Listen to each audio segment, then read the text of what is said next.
বরং সিরকা ছিল যা সেই মটকাগুলোতে বিদ্যমান ছিল। সেই শাসক, সেই খালিফা, সেই বাদশাহ নিজের চোখের সামনে পুরো দৃশ্য দেখছিল। আপনি বললেন, হে খালিফায়ে ওয়াক্ত, কি দেখলে তুমি? এটা কি কোনো জাদু? তোমাকে এই দেশের মানুষের উপর শাসক বানানো হয়েছে, আর তুমি এখানে অশ্লীলতা ছড়াচ্ছ। যখন এই দেশের শাসকই এমন হবে, তখন মানুষ কোন পথে চলবে?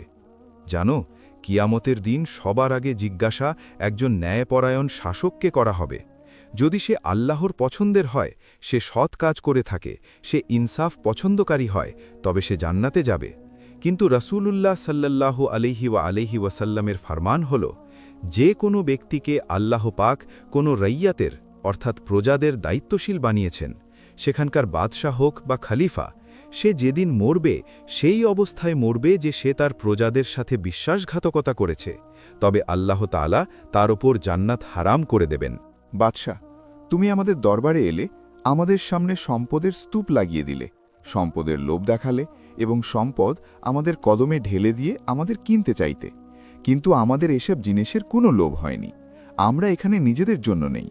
ফকির লোক আমরা, শহরে থাকা আমাদের বৈশিষ্ট্যে নেই, কিন্তু এখানে আমরা মানুষের সেবার জন্য এসেছি। আমরা দরবেশরা যদি কারো সেবা করি, তবে তা আল্লাহর